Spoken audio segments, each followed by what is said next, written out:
Welcome to Mock the Week. I'm Dara, and joining me this week are Andy Parsons, Vidal and Seann Walsh, Chris Addison, Hugh Dennis and Stewart Francis.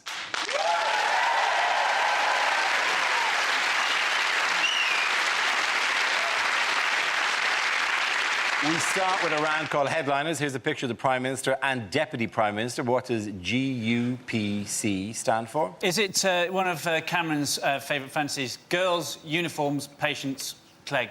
Is it in fact geneticists unveil pointless clone?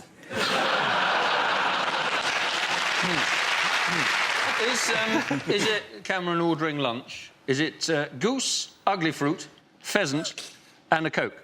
Is it gormless underachievers punish country? It doesn't look like Ant and Dec have just delivered a baby. That is not what you'd want, is it? That's not... No. When you're there, ready and suddenly... Hey! Is it Gay Union Parade Cameron? Is it Cameron's thinking gloves unnecessary for prostate check?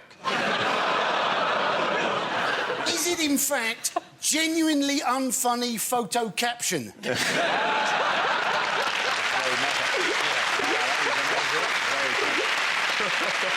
Well, in many ways, they all are. Is it in fact government U-turns provoke criticism? Very good, thank you very much, Andy. Yes, the answer I was looking for was government U-turns provoke criticism. This is the news that a string of U-turns, including this week's reversal on sentencing, have brought the coalition government fresh criticism from both the public and within the Tory party. A YouGov poll for the Sunday Times this week said 43% of voters fear the government is losing its way. What have the government changed their minds about? The one this week is rubbish collection. They said that there would be rubbish collection once a week, and now they've gone back on that. It's going to be once a fortnight. I've absolutely no idea why people are worried about their bins being taken away every week, because if you live in a city, a fox will take your bin away every night if you... This is a big thing, the urban foxes, or as they have them in Kensington, the urbane foxes. So I said to the rabbit, I should run if I were you, my young friend. Do not say to bandy pretty words with me, I shall have your pelt for a smoking jacket. Who was the man who announced this policy, though? A man by the name of Eric Pickles, yes. who basically said it was the right of every Englishman to have the remnants of his chicken tikka masala to be able to put them in a bin without having to wait 2 weeks to have them collected. Have you seen the look of that man? That is a... How would he know? There we go. That is a man who has no concept of leftovers whatsoever. Do you think that when he said the remnants, he meant like that tin container that they got delivered in? Honestly, he would have eaten that. He would have eaten the bag it came in. He would have eaten the receipt and the leaflet with the new menu on it. And the delivery boy only got away because he was on a moped. Nice.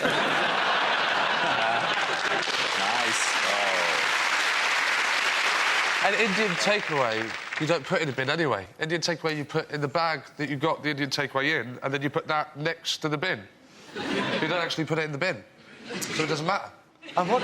Surely it gets in the bin eventually. Surely the bag that the takeaway arrived in that contains the takeaway, where does that go? I really need to clean my house. Do the foxes actually ring your doorbell and go, can we just come in? Because you can smell under the door that this is going to be great. Can we just leave for an hour? I think you've kicking me out.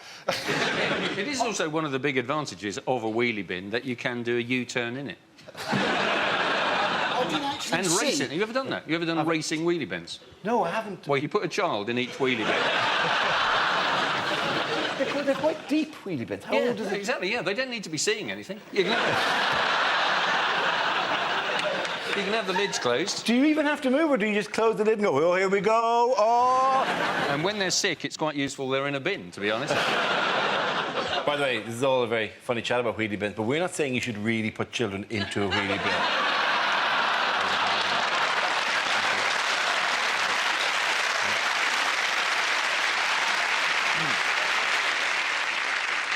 What else? So we've had bins. What was the and the nursery milk? That was another one. The nursery milk? Nursery milk scheme went tits up. Yeah, that went tits up. What else has been... Sentencing. Sentencing, yeah. Sentencing. Kenneth Clark has had to... He was going to give us a twofer on sentencing. If you pleaded guilty, you're going to get 50% off your sentence, which it's a good thing there's no death penalty in this country, because how is that going to work? I sentence you to half death, half life. You're going to have to go and live in Leicester.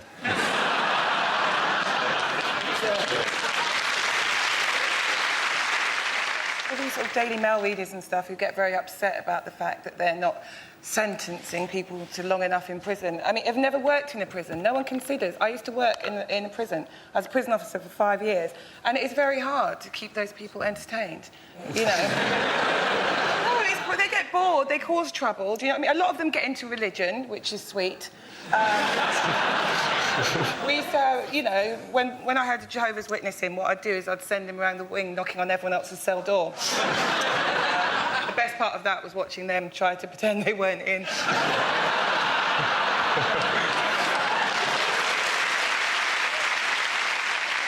I'm loving the notion of whoever the warden is going, how am I going to keep them entertained? So we've done McCracken, I've done juggling, I've done puppet shows. They cause a lot of trouble. They get bored. That's why they're in there. What did David Cameron announce on Father's Day? He announced that he wanted people to stigmatise runaway fathers in the same way that we stigmatise drunk drivers. Yes. He said that the best gift his dad ever gave him was optimism. Well, I was a pretty disappointed Christmas in the Cameron household. Was it? No, optimism. I said Optimus Prime. Transformer, Dad. It was the timeliness of it, like, on Father's Day. Is this going to be like, is every major, you know, Hallmark card anniversary, is he going to announce another Halloween, my new policy, no tricks, just treats? He did say, though, didn't he? He said, basically, his father getting up early and then coming back very late at night, having done a hard day's work, was basically made a profound impression on him. And you're thinking, if you had a little David Cameron, wouldn't you spend a lot of time outside in the car smoking, waiting for his bedroom light to go off? Who says, like, that the women want them back in the first place? Has anyone even considered that? It's bad enough being in a long-term relationship. I mean, it's miserable. No, honestly, I know what I'm talking about. I have kids. It's awful. And you know, kids just want some peace sometimes, because me and my ex, we were together a long time. We used to argue all the time. And for a long time, I was like, but if I leave him, he might go out there and meet somebody else and actually be happy. And so I stayed out of spite. It was an unfair attack by David Cameron, really. I mean, he just stigmatised the whole group. Just because you father a child out of wedlock, you run away, take no responsibility for that child and never see them, does not mean that you're not Mayor of London. There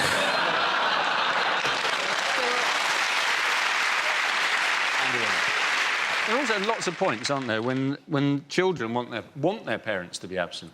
I mean, I love my parents very much, but for me, that was when, as a teenager, they used to take a cat for a walk on a lead.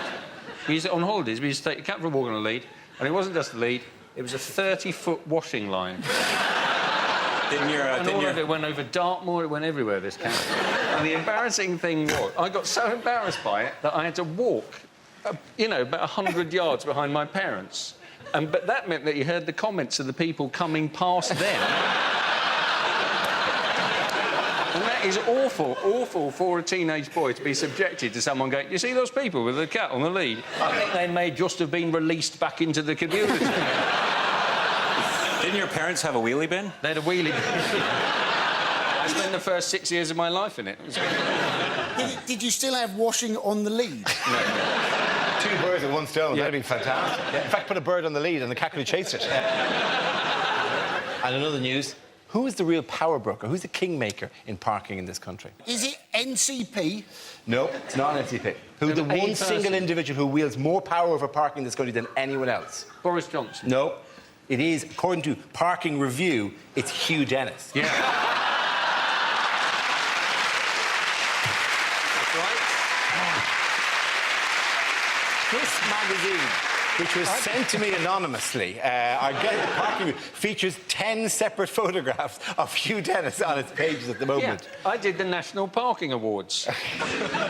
Who wins a National Parking Award? They did Best Multi-Story. That was in there.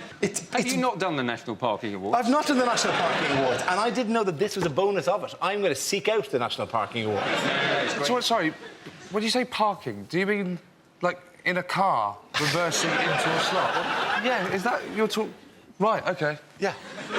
They had awards, and Hugh handed them out. I handed them out, yeah.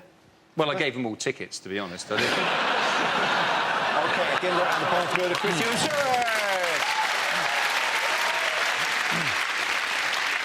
Now we play a round called Pippa Middleton's Butt of Jokes. This game involves Seann, Stewart and Ava, so if you could make your way to the performance area, please. This round is a stand-up challenge. I launched a wheel of news, and whoever chooses to start, one of our performers must step forward and talk about that subject. The winner is whoever I think is the funniest. OK, here we go. The first subject is parenting. Who wants to come in on that? Ava. It's quite difficult being a parent. My daughter is she's 17 years old and she's evil, and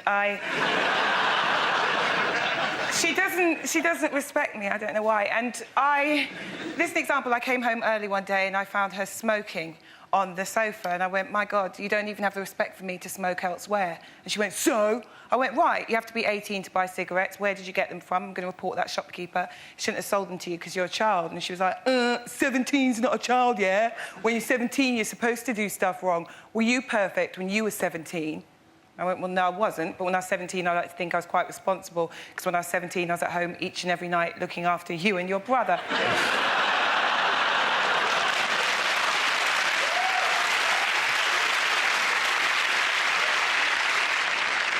And she's very, very moody as well. You know, like a lot of teenage girls, very worried about her body image. She came home one day, she was crying her eyes out, and I went, what's the matter?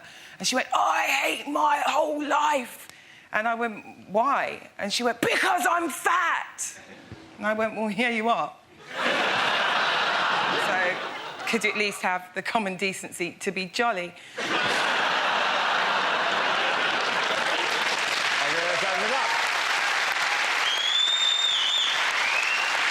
OK, let's spin the wheel again.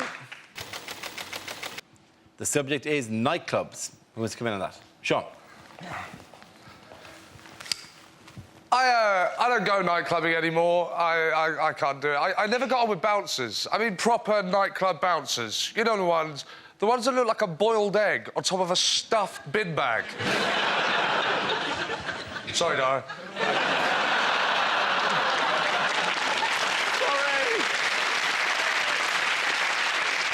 But they ask the stupidest questions as well. Like, once I was at a nightclub, it was 1:30 in the morning, I had a traffic cone on my head.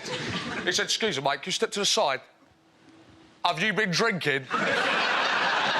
A little bit, of course I have, you idiot. It's a nightclub, it's 1:30 in the morning. What do you think these people are doing? Just walking past, going, oh, dubstep, let's go and have a look what's going on in here. No. He's not letting me in. I try to become the nicest bloke I can be. I go, come, mate, please. You have a lovely head. You have a lovely head. If I knew you were going to be here, I would have brought some bread. We could have had some soldiers. Come on, please. Please. Honestly, I'm fine. Don't worry about that. It's just a hiccup with some pizza in it. It's fine. Don't worry. Honestly, it's come back. I understand you have a difficult job. I understand that. It's a difficult job. I take my hat off to you. Thank you, Mr. Walsh.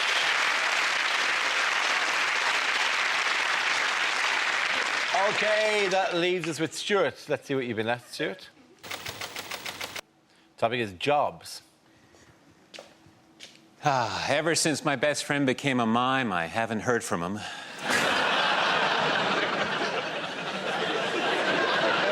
Still has my leotard. At first, I didn't believe my father stole from his job as a lollipop man, but all the signs were there.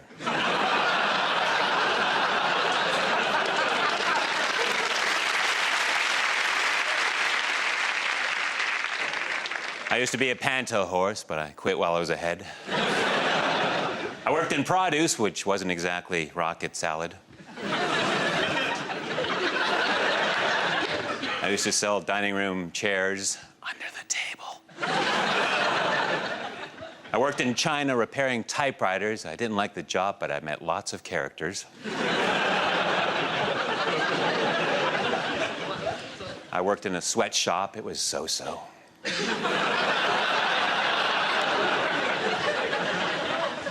I started a VD clinic from scratch.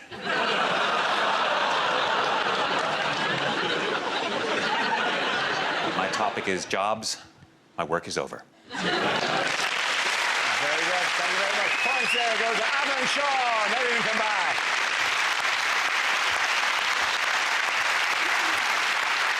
Our next round is called If This Is the Answer, What Is the Question? On the board are 6 categories. Ava, which category would you like? Foreign news, please. OK, foreign news is the category. The answer is 2 years. What is the question? How long does a kid stay cute for? In 1990, how long did it take to download one boob? Is it how long before Prince William goes, is it OK if I sleep with your sister?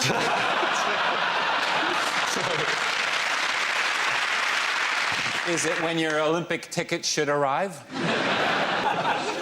Is it, in fact, if George Osborne was attacked by a crocodile, how long would I be laughing for before I called the emergency services? Is it... How does a Welshman say 2 ears? Is it how long you should wait after Eric Pickles has been in the toilet? I'd give it 2 years if I was you. I'd give it 2 years. Is it how long could a cannibal live off J-Lo's buttocks? Is it how long would David Blaine have to be dead in a box before anyone noticed? Can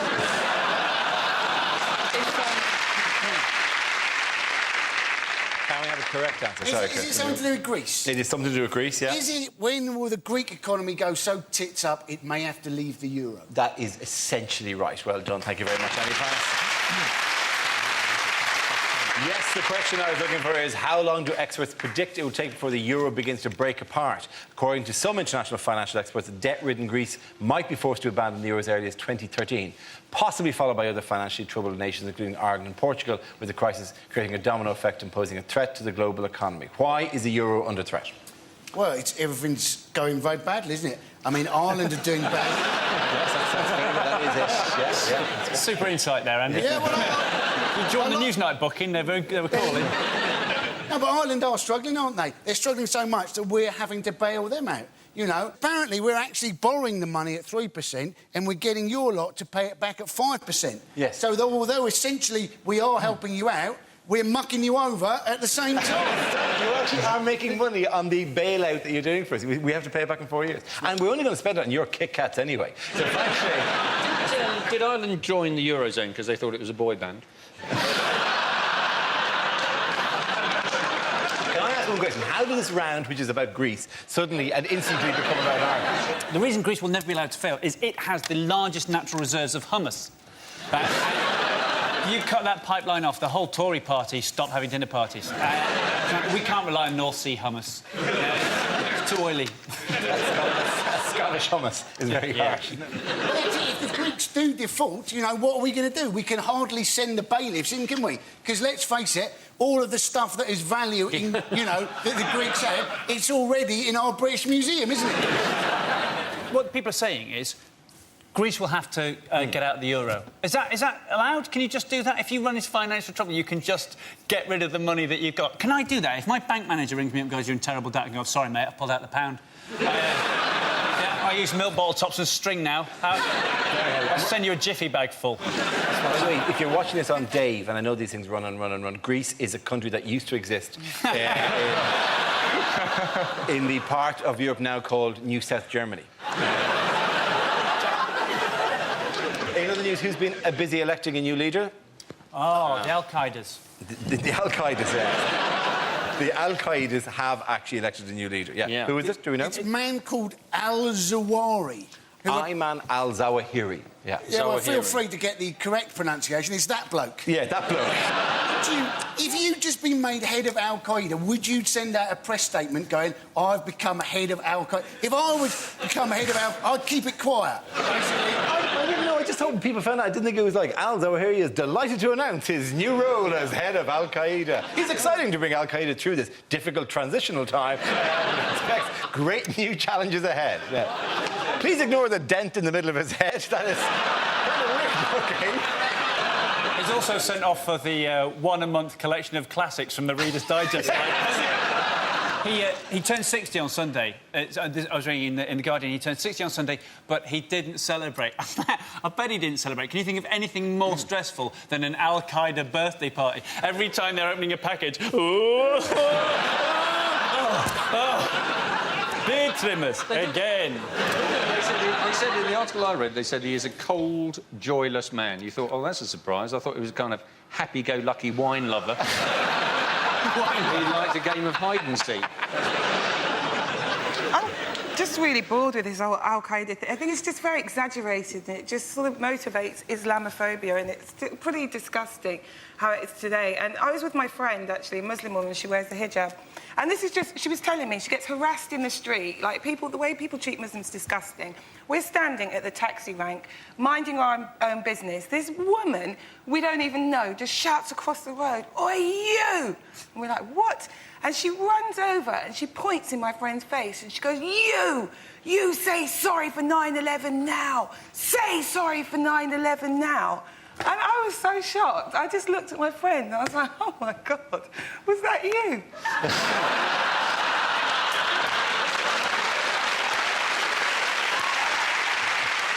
Which international figure has taken to tweeting in the last week?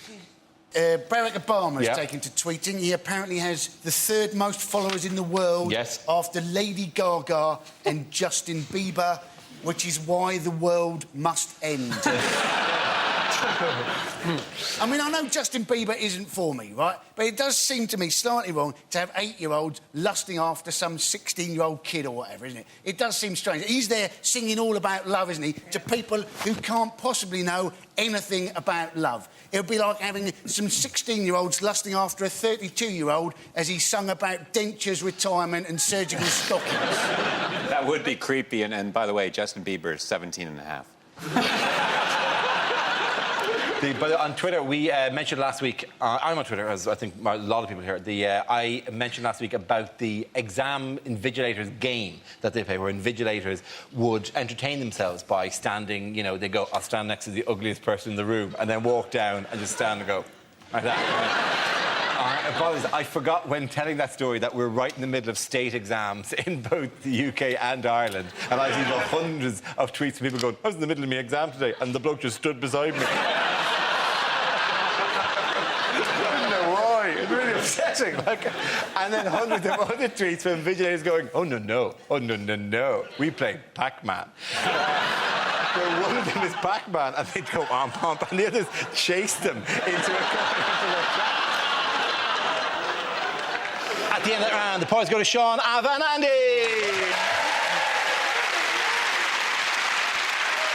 Now we come to scenes we'd like to see. So if everyone can make their way over to the performance area, please. I'll read out this week's topics and then we'll see what our panellists can come up with.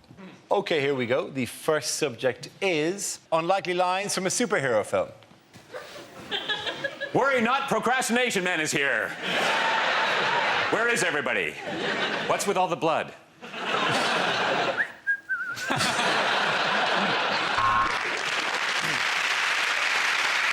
Catwoman, what did I tell you about not shitting in next door's garden? I am Big Society Man. I could do it for you, but I'd much rather you did it yourself. Prepare to meet a new breed of sex-change superhero in the X-Men. Yes, I do believe a man can fly, but only if he's carrying under 100 mils. I am Parking Review Man. Where's my check?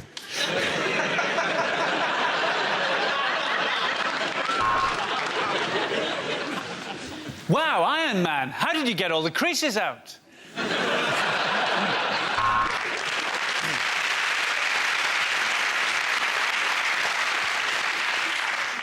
Just call the police.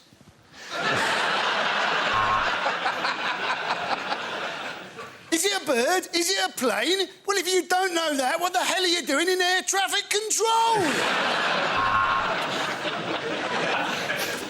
What use is a spider's web against me, Duster Man and Hoover Boy? Hello, I'm Batman Begins. I'm sexist, I'm racist, and I drive like an arsehole. I am White Van Man.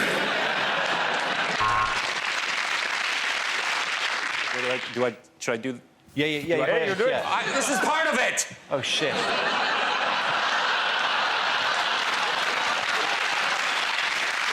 Okay, the next topic is unlikely things for a continuity announcer to say. And now, to upset children everywhere, it's Peppa Pig in pepper sauce. Oh, God. Oh, God. And Nigella will be back at the same time next week. Up next, Ryan Giggs appears on Footballers' Wives. Next up on Channel 4, live from Switzerland, it's Come Die With Me.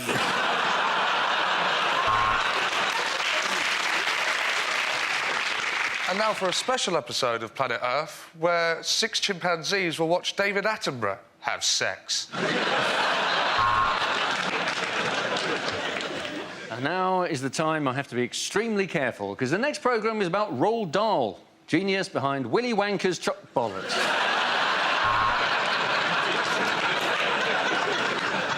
Next on the History Channel, World War II in colour. Look away if you don't want to know how it ends.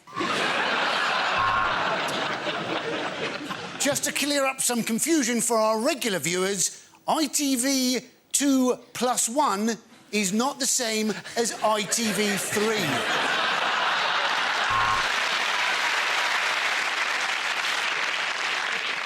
First, though, there's a serial killer on the loose in Balamory.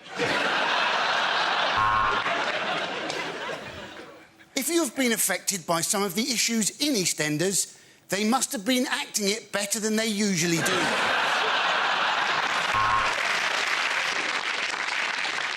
And now, Gordon Ramsay's Kitchen Nightmares for the hard of hearing.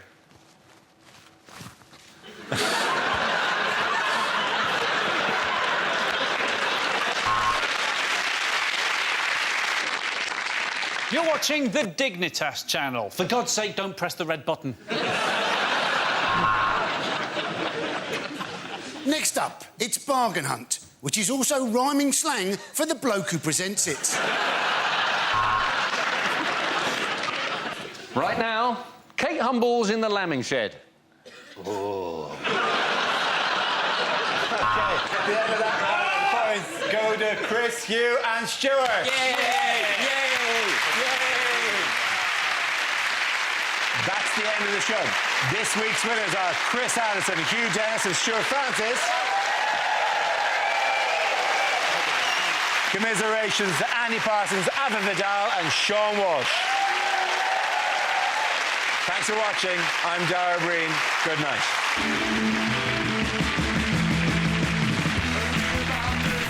Well, this announcer's keeping it straight to tell you BBC Two's live at Glastonbury tomorrow night as U2 take centre stage from 9:45. And more laughs over on BBC Three now with Johnny Vegas in brand new Ideal.